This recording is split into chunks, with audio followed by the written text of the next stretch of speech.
सुनिए वो मैथ्स वाले टीचर थे, इंग्लिश वाले टीचर जो आप जिनसे आपको बहुत जिनको आपसे बहुत चिढ़ थी और बिना वजह वो आपको बुलाते थे, तंग नहीं करते थे, मतलब बिना वजह पॉइंट आउट करते थे। फिर जब लाइबा जाती थी बोर्ड पे तो लाइबा ऐसे सवाल हल कर लेती थी। बताएं वो किससे सुनाएं और बताएं उनका कभी मैसेज आया, उनसे कभी मुलाकात हुई? नहीं, टीचर्स ने नहीं किया मैसेज। अच्छा पता है हुआ क्या, क्लास 9 के प्रीलिम्स में मैं फेल हो गई थी। मैथ्स में?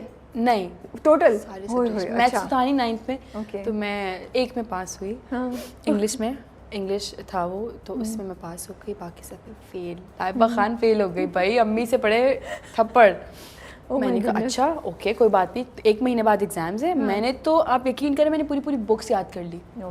मैंने सारे सब्जेक्ट्स याद कर लिए और पूरे साल जो बच्ची फेल रही है और जब वो रिजल्ट आया मैट्रिक का 9 का, तो सब ने कहा इसने तो पैसे दे के पास करवाए, इसकी तो 86 आई कैसे, 87 इसकी आई कैसे? नहीं कोई तो सीन है। अच्छा पता चल जाएगा। मैट्रिक चल रहा था उन दिनों, तो टीचर्स उठा के बोर्ड पे बुला ली थी, चलो सॉल्व करके दिखाओ, चलो इसका आंसर बताओ, चलो ये डायग्राम बनाओ। मैं करी। अच्छा मैंने छुप के ना कोचिंग भी लिया मैट्रिक में ना, तो वो पढ़ के आती थी सुबह एक दिन पहले और आके मैं तो, क्योंकि मुझे स्कूल के टीचर्स ने बहुत अच्छा पढ़ाया, आई लव यू ऑल, लेकिन मेरा ध्यान स्कूल में नहीं होता था क्योंकि मैं सबसे एंड में बैठती थी, सबको तंग करती थी। तो पढ़ाई तो क्लास में नहीं, कोचिंग में होती थी। तो वो होता ये था कि मिस को इसलिए गुस्सा आता था, तो हमारे स्कूल में स्कार्फ्स पहनते थे, तो मैं हर वक्त अपना स्कार्फ खोल के बैठी रहती थी और मेरी आंखों में काजल होता था। काजल तो मस्त था स्कूल में लगा के जाना, और उनसे चिढ़ती थी फैशन करके क्यों आती है, मेकअप करके क्यों आती है। तो वो अच्छा इधर आ जाए, चले बोर्ड में आइए सॉल्व करें। ओके मिस मैं आ रही हूँ, लेकिन मेरे आपने तो पढ़ाई था, अब मैं कैसे करूँगी सॉल्व? नहीं मुझे नहीं पता, मैं तो पढ़ा रही थी, तुम्हारा ध्यान नहीं था ना। अच्छा मैं उनके साथ भी एक्टिंग करती थी, ओके पूरा सॉल्व करके चले जाएं, बैठे हैं, आता तो है, पता नहीं क्यों एक्टिंग करती हैं। तो होता ये था कि वो उनको चिढ़ होती थी कि यार पढ़ती है नहीं, क्लास में सबको बातों में लगाया हुआ है और एग्जाम्स में पास भी हो रही है। वो क्लास टेस्ट होते थे, मंथली टेस्ट होते थे, उसमें भी 25 पूरे मार्क्स आते थे। तो उनको बड़ा हुआ कि यार ये एकदम से इतनी कोई कैसे, ये पढ़ने वाली बच्ची नहीं है, इसको कैसे आ गया। फिर मैंने कहा यार नहीं मैं तो पढ़, क्योंकि मेरा दिमाग तो अल्हम्दुलिल्लाह तेज़ है, तो पढ़ने की बात होती थी कि दिल है तो पढ़ लिया, नहीं है तो किसी के अब्बू जी भी मुझे नहीं पढ़ा सकते, वो वाला सीन था। तो खैर जब मैंने उनको यकीन दिलाया कि नहीं मैंने कोई पैसे दे के 9th अपना क्लियर नहीं किया है, मैंने पढ़ के किया, फिर मैंने पूरी मैथ्स की बुक याद की थी। हमेशा से सुना है ना मैथ्स को समझ के सॉल्व किया जाता है, मैंने याद कर ली पूरी बुक अपनी ना। आई थिंक जब आप हाफ़िज़ कुरान होते हैं हाँ तो आपकी मेमोरी बहुत अच्छी हो जाती है। ये तो अल्लाह की तरफ से आप पे होता ही होता है, तो मे बी उसका भी बहुत इसमें हाथ होगा, ताल्लुक़ होगा इस चीज़ का कि आप इतनी जल्दी चीज़ों को याद कर रही होंगी। हाँ अल्हम्दुलिल्लाह। बट मैं कहती हूँ आपके लिए कितना आसान अभी होता होगा ना, कहीं से भी पढ़ लिया कुरान ऐसा है बिल्कुल। अच्छा मेरी कोशिश होती है कि मैं ना उसको रोज़ाना पढ़ लिया करूँ। मैं गाड़ी में सुबह बैठती हूँ ना, तो मैं कोई ना कोई सूरत पढ़ लेती हूँ। उससे भी रोज़ाना पढ़ने से भी आपको ना प्रैक्टिस होती है। फेवरेट सूरत कौन सी है आपकी? सूरह बकरा। माशाल्लाह। एक टाइम था जब मैं उसको डेली पढ़ती थी, तो मैं 15 मिनट में सूरह बकरा पूरी पढ़ लेती थी। अब थोड़ी सी स्पीड स्लो हो गई क्योंकि डेली नहीं पढ़ा जाता, तो वो आधे घंटे में 40 मिनट्स में पूरी पढ़ती हूँ। जब सेट पे या इंडस्ट्री में कभी बताती हैं बात, तो लोगों का क्या रिएक्शन? मैं नहीं बताती, हर एक नहीं बताती, जज भी तो करते हैं ना। मैंने अभी शो में बता दिया, इसीलिए मैंने पहली दफ़ा बताया किसी शो में। बट चला जाएगा ना, अगर एडिट में निकलवाना है तो अभी बता नहीं तो जाए, कोई मसला थोड़ी, मैं तभी तो बोला है। मुझे तो लगता है बहुत प्यारी बात है। हाँ तो मुझे नहीं कोई इससे मसला। पहले मैं करती थी लोगों को जज स्कूल टाइम में ना, जब से मैंने थोड़ी समझ आई ना, मैंने कहा यार जिसकी ज़िंदगी है जो कर रहा है करने दो, अपनी ज़िंदगी अपने आप से मतलब रखो, जज ना करो किसी को। अपनी ज़िंदगी में इतना कुछ चल रहा होता है कि आप उसका ख्याल रखें या दूसरों की ज़िंदगी के बारे में सोचें। तो मुझे तो ऐसा लगता है मैं नहीं, अब वो जो कर रहा है, जो जिस चीज़ में खुश है उसको उसमें रहने दो। अच्छा बुरा समझा दिया तब भी नहीं मान रहा, उसकी मर्ज़ी। ट्रू। तो भाई ये कहाँ से आया डिज्नीलैंड के बाय वाला, डिज्नीलैंड के बाय प्रपोजल? यार आपने शो स्टार्ट होते साथ ही बोल दिया फला। पता नहीं एक होता है ना ख्वाहिश आपकी। मैं जानना चाहती हूँ ख्वाहिश आई कहाँ से, idea, what created this idea? देखिए हर लड़की की ख्वाहिश होती है उसको उसका जो होने वाला जो हस्बैंड होता है वो किसी न किसी तरह से प्रपोज करे या उसके लिए गिफ्ट्स लाए या उसको यहाँ लेके जाए। तो हर इंसान, हर लड़की की अंदर फैंटेसीज चल रही होती। तो मुझे ये था यार मुझे ना बस मुझे डिज्नीलैंड जाने का बहुत शौक है, बहुत ज़्यादा। अभी तक मैं नहीं गई हूँ, तो मुझे ये कि मैं चाहती हूँ मैं जब जाऊँ ना वहाँ तो मुझे वहाँ प्रपोज करे, जैसे ये शादी हुई हो। फिर मैं सोचती हूँ बैठ के यार शादी से पहले तो मेरी अम्मा ट्रैवल करने देंगी नहीं, यही कहने वाली थी। तो ये तो ऐसे ही हो सकता है कि मेरा तो यार निकाह हुआ हो या मेरी शादी हो, उसके बाद में जाओ तो मज़ा भी नहीं आएगा।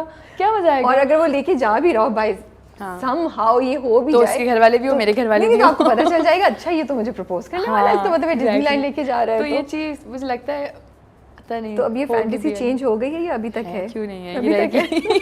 उसको करना पड़ेगा, बेशक शादी की बात करें लेकिन करना पड़ेगा। चलिए जो वो लंबी लाइन लगी हुई है भाई, आप लोग पहले हांगकांग डिज्नीलैंड में कोई स्पेसिफिक जगह है? पेरिस हो या अमेरिका कुछ भी चलेगा, डिज्नीलैंड में चाहिए बस। शुक्र है मैंने पूछ लिया, मैं तो हांगकांग भेज रही थी, उन्होंने बोला नहीं पेरिस। मैंने कहा कुछ भी चलेगा, डिज्नीलैंड में चाहिए बस। ठीक है, तो आप लोग टिकट विकेट करा लें, वीज़ा करा लें, फिर इधर आने की सोचिएगा। अच्छा टेल मी, अब हम ये बात कर ही रहे हैं तो जब आप किसी से मिलती हैं तो सबसे पहली क्या चीज़ नोट करती हैं? ये तो एक नेचुरल सी चीज़ है। पर्सनैलिटी अच्छी होनी चाहिए मुझे लगता है। ओके, आप इतने गुड लुकिंग नहीं है बट आपकी पर्सनैलिटी होनी चाहिए, पता चले कोई आया है, ऑरा होना चाहिए था। हाँ कि कोई आया है। ज़रूरी नहीं है कि बाल अच्छे हो या बहुत हैंडसम हो या बहुत गोरा चिट्टा हो, यू नो लड़कियाँ देखती नो, बस लगे कि कोई आया कि हाँ भाई एक, तो वो चीज़ में देखी कोई आमद हुई है। हाँ कोई आमद हुई है, कोई गुजरा है, कोई गुजरा है, हाँ हवा के झोंके के साथ जी। ओके, तो what impresses you in a guy? Like चलें अब ये स्टेज तो गुजर गई, थोड़ा बहुत जान लिया, तो फिर क्या चीज़ आप किसी को थोड़ा बहुत जाने के बाद किसी को सेंस ऑफ ह्यूमर करना। अच्छा ओके, और फनी होना चाहिए बस, जिंदगी गुजर जाए ना ताकि आराम से, थोड़ा सा फनी होना चाहिए, हंसी खुशी रहें ताकि, और रिस्पेक्ट करे बस मेरी और मेरी फैमिली की और सबकी, हर एक की रिस्पेक्ट करे। बाकी चीज़ें तो देखें खूबसूरती में ढल जाती है, पैसा आने जाने वाली चीज़ है, और रिस्पेक्ट से अगर वो बोलता हो, अच्छे से बोलता हो, रिस्पेक्ट करनी आनी चाहिए, एहसास होना चाहिए। 2-3 चीज़ें जो ये मैटर करती हैं जो हर इंसान में नहीं होता। एहसास बहुत ज़रूरी है, एहसास होना चाहिए हर एक चीज़ का। ये आपने बहुत अच्छी बात बोली, एहसास होना चाहिए। I think that's very very important, very important. चलिए जी, वीज़ा आपने बाय कराना है, आपकी आमद का पता चलना चाहिए, एहसास अंदर डालने, थोड़ा एहसास और रिस्पेक्ट होनी चाहिए, नहीं सेंस ऑफ ह्यूमर होनी चाहिए, तो आप इन चीज़ों पे आप लोग काम कर सकते हैं। सेंस ऑफ ह्यूमर अच्छा होना चाहिए उसका, ताकि उसे पता हो क्या चल रहा है ज़िंदगी में। अच्छा, सो डिसअपॉइंटमेंट ज़िंदगी में आती रहती हैं, आप माशाल्लाह से हाफ़िज़ कुरान भी हैं, दुआ बड़ी इंपॉर्टेंट चीज़ होती है मुझे लगता है, तवक्कुल, चैलेंजेस, ये सब किस तरीके से ज़िंदगी में आपको इनको आपने प्लेस किया हुआ है, इनका क्या रोल है आपकी ज़िंदगी में, और अब तक के जर्नी में ज़िंदगी के इनको किस तरीके से आपकी ज़िंदगी को इम्पैक्ट किए अब तक? मुझे लगता है मैं वक्त से पहले बहुत बड़ी हो गई हूँ शायद, क्योंकि मैं वक्त से पहले घर से निकल गई थी, मैंने अच्छे बुरे हर तरह के लोगों को देख लिया है, तो मैंने सबसे सिर्फ एक चीज़ ये सीखी है कि यार अच्छा आपका ना तवक्कुल अल्लाह पे होना, स्ट्रॉन्ग अल्लाह पे ना बिलीव होना बड़ा ज़रूरी है। कि अगर समटाइम्स शुरू में जो प्रोजेक्ट अच्छे ऑफर्स होते थे ना, और उसके बाद ख़त्म, कोई रिस्पांस नहीं, कोई कुछ नहीं, तो मैं रोती थी कि यार क्यों मेरे साथ ऐसा क्यों हुआ, मुझे ये प्रोजेक्ट करना था। जब ऑनर देखती थी ना तो बोलती थी यार इस लड़की की जगह तो मैं थी। फिर बाद में मैंने फिर उससे बेहतर चीज़ ऑफ़र होती थी, तो जब ये होता था मैं कहती थी यार मतलब आप कुछ नहीं है, वो जो ऊपर बैठा है ना उसकी गेम है, अल्लाह पाक की गेम है सारी, वो जो प्लान करते हैं ना वो आप सोच भी नहीं सकते। सही बात है। अभी भी ऐसा होता है कि अच्छे प्रोजेक्ट्स ऑफर होते हैं और कोई रिस्पांस नहीं आता सामने से, मैं कहती हूँ दफ़ा करो, अल्लाह ताला ने इसे बेहतर प्लान किया हुआ होगा। अच्छा ये हो गया, कोई बात नहीं, इसमें अब मेरा बस ज़िंदगी का एक ये है, मैंने रख लिया कि अल्लाह की बेहतरी है इसमें, तभी ये हुआ है, अल्लाह की बेहतरी है तभी ये नहीं हुआ। इस चीज़ को मुझे लगता है अगर ये मेरी ज़िंदगी में हमेशा रहेगी ना तो मैं सुकून से ज़िंदगी गुजार लूँ, किसी चीज़ की टेंशन नहीं होती इससे आपको। थोड़ा सा ऊपर नीचे हो जाती हूँ, सैड हो जाती हूँ, थोड़ा डिसअपॉइंट हो जाती हूँ, बट फिर मैं कहती हूँ कोई बात नहीं यार, मैं कुछ नहीं हूँ, प्लानिंग सारी अल्लाह की, अल्लाह पाक करेंगे जो करेंगे। तो इस चीज़ को मैंने अपनी ज़िंदगी में रख लिया है, और इससे आपकी ज़िंदगी ने यूँ चलती, यूँ नहीं होती है, आपकी ज़िंदगी सही चलती है।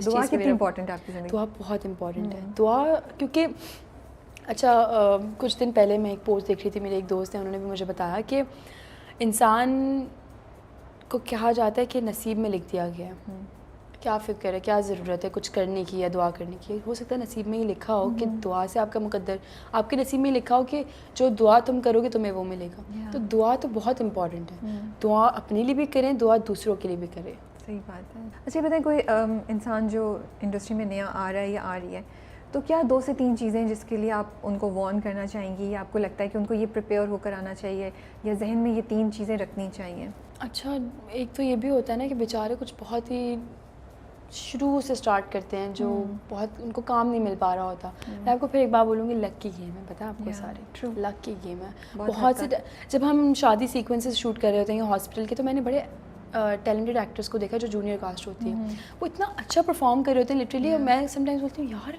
ये इतनी अच्छी एक्टिंग करी और ये एक सीन के लिए आई है सिर्फ, ऐसा क्यों है? उनको चांस नहीं मिल रहा, उनको लोग नहीं मिल रहे, उन तक पहुंचा नहीं जा रहा।